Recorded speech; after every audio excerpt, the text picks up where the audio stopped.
گواہان سے وہ کچھ کہلوایا جا رہا ہے جو شریعت کی نفی ہے، جو انسانیت کی نفی ہے، اخلاقیات کی نفی ہے۔ اتنی گراوٹ کا مظاہرہ کس طرح ہو سکتا ہے پاکستانی معاشرے میں؟ اسلام اور لا الہ الا اللہ محمد رسول اللہ کے نعرے پہ یہ ملک بنا ہے، اور آج ایک میاں بیوی آپ کس طرح ان کی تکذیب کر رہے ہیں، ان کی آپ کس گھٹیا انداز میں جو ہیں پاکستانیوں کو کیا اخلاقیات بتانا چاہتے ہیں۔ یہ آپ کی سیاست ہے، اور ملک اس سیاست کا کس طرح متعامل ہو سکتا ہے کہ جب آپ کی ساری ناؤ جو ہیں وہ یہاں پہ رک گئی کہ نوکر آپ کو مل گیا، اور نوکر جناب جو غلاظت اس شخص نے پھینکی ہے، یہ میں دعوے سے کہہ رہا ہوں کہ اس شخص نے قذف کا ارتکاب کیا ہے، اور ان تمام لوگوں نے قذف کا ارتکاب کیا ہے جس کی سزا دروں یعنی کوڑوں میں ہے۔ ہم ان کے خلاف قذف کے کیسز دائر کر رہے ہیں، نمبر 1۔ نمبر 2، پاکستانی قوم سے استدعا ہے، یہ بیان پڑھو، آپ کا ملک کس نہج پہ جا رہا ہے، کیا کر رہے ہیں آپ لوگ اس ملک کے ساتھ، اس ملک کی اخلاقیات کے ساتھ، اس ملک کی نظریاتی اور اس ملک کی جو ہم نے اخلاقی اقدار ڈیولپ کی تھی۔ آپ کی ناؤ یہاں پہ ٹوٹ گئی کہ آپ آ کے اب نوکر ہو۔ یہ پہلے ایک اور صافی صاحب ایک اور نوکر کو لے آیا، ملازم کو، اس پہ آپ خان کو نیچے دکھانا چاہتے ہیں۔ اگر آپ کے بیانیوں میں تھوڑی بھی اہمیت ہوتی، لیکن میں آپ کو قانونی طور پہ بتاتا ہوں، یہ کیس قانونی طور پر میں اس میں ریپریزنٹ کر رہا ہوں دونوں کو، چیئرمین پی ٹی آئی کو اور ان کی بی بی صاحبہ کو۔ یہ مقدمے میں یہ گواہان ہمارے سامنے آئیں گے۔ سب سے پہلی بات یہ ہے کہ عدت کے بارے میں یہ سیٹل لا ہے کہ صرف اور صرف یہ خاتون بتا سکتی ہے، آپ لوگوں نے اس کو ڈسپیوٹ کر دیا۔ پھر جب آپ کو وہاں پہ کچھ نہیں ملا، 7 سال پہلے یا 6.5 سال پہلے خاور مانیکا کا بیان آیا ہے، وہ ابھی بھی میڈیا کی زینت ہے۔ ان کے بچے یعنی اب خاور مانیکا اپنی کیس میں اپنی زوجہ کے خلاف جو بیان یعنی سابقہ زوجہ جو اس وقت ان کی زوجہ تھی، کیا بیان دلوا رہا ہے؟ ان کے جوان بچے ہیں، ان کے بچے کس طرح جو ہیں آپ ان کی اس طرح آپ تشہیر کر سکتے ہیں یا آپ ان کی اس طرح توہین کر سکتے ہیں؟ انتہائی دکھ ہوا ہے۔ 186 مقدمات بنائے، دہشت گردی کے بنائے، یہ ملٹری انسٹالیشن کے بنائے، سب کچھ کیا، وہ ٹھیک تھا، آپ جتنی عداوت کریں، لیکن اس نہج پہ کیوں آئے ہیں آپ؟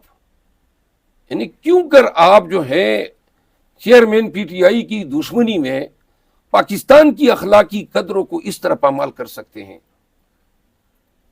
یہ گواہان آئیں گے، اب آپ سب سن لیں اور پوری قوم بھی سن لیں۔ نمبر 1، خاور مانیکا کی اس بیان کی کیا اوقت رہ گئی جو انہوں نے خود اپنے تئیں آزادانہ طور پہ دیا تھا؟ اب یہ اس کا دوسرا بیان ہے۔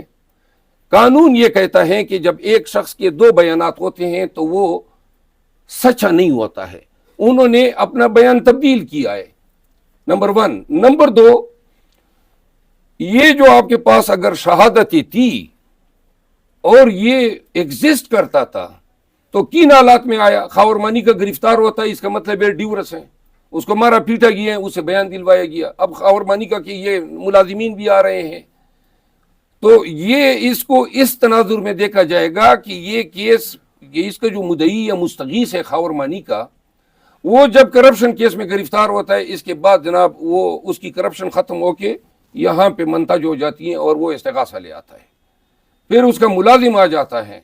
خاور مانیکا نے خود ہی قسمیں اٹھائی تھی، اور کل میں پڑھے تھے بی بی صاحبہ کی پاکیزگی کے بارے میں، بی بی صاحبہ کی اعلیٰ کردار کے بارے میں، اور خان مجھے پتہ ہے کہ وہ اگر آج اس سے ان کو علم ہوگا کہ ان کی زوجہ کے بارے میں اس طرح کی باتیں جو ہیں گڑی گئی ہیں اور عدالتوں میں کہی گئی ہیں اور نیشنل میڈیا پہ تشہیر کی گئی، مجھے پتہ ہے ان کو بہت دکھ ہوگا، لیکن آپ ہمارے ساتھ کریں نا، پکڑ رہے ہیں آپ، ہم مار رہے ہیں، پیٹ رہے ہیں، ہم پہ پرچے کر رہے ہیں، آپ ہمیں سب کچھ ہمارے ساتھ کر رہے ہیں، وہ کافی نہیں ہے، اس کی کسر رہ گئی تھی۔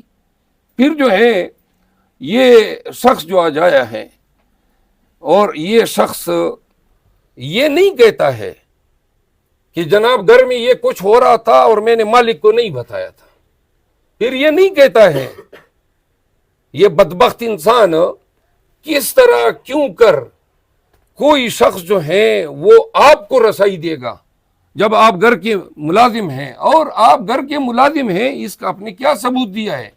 صرف آ کے بتا دیا میں ملازم تھا۔ کس نے آپ کی تائید کی ہے؟ خاورمانی کرنے میں تو اپنے بیان میں کہا ہی نہیں ہے، آپ کا کوئی ذکر ہی نہیں ہے کہ جی یہ کوئی شخص میرا یہ تھا۔ فہرست گواہان میں آپ کا نام ہی نہیں دیا گیا، اچانک یہ آئیڈیا آپ لوگوں نے ڈیولپ کر دیا کہ چلے یہ خوشخطی بھی ڈال دیتے ہیں۔ یہ کیس جو ہے ایک دن آئے گا کہ یہ کیس ختم ہوگا۔ پہلے بھی فیڈرل شریعت کورٹ میں یہ جا چکے تھے اور فیڈرل شریعت کورٹ کا فیصلہ خان صاحب کے حق میں ہے۔ عدت کے میٹر پہ 2 درجن کے لگ بھگ مقدمے ہیں پاکستان کی عدالتوں کے۔ پھر اس کیس میں خاورمانی کا خود طلاق نامہ لے کے مفتی کبھی کے پاس گیا تھا، اور مفتی کبھی کو یہ بتاتا ہے کہ جی میں نے تو اگست میں طلاق دی ہے، بیان نومبر میں دے رہا تھا، تو وہ ان سے پوچھ رہا تھا، مفتی کبھی کو آپ رابطہ کریں، ان سے آپ پوچھ لیں۔ تو لہٰذا یہ سارا جھوٹ کا اور فساد اور فتنہ اور ذہنی غلاظت کا ایک مربع ہے، جس کے ذریعے وہ خان کی کردار کشی کر رہے ہیں، بی بی صاحبہ کی کردار کشی کر رہے ہیں۔ نمبر 1، اس پہ ہم شدید مذمت کرتے ہیں اس شخص کے خلاف، اور ان کے تمام جو پریویز ہیں جو کنائب کر رہے ہیں ان کے ساتھ، ان کے خلاف ہم عنقریب جو ہیں قذف کا مقدمہ دائر کریں گے۔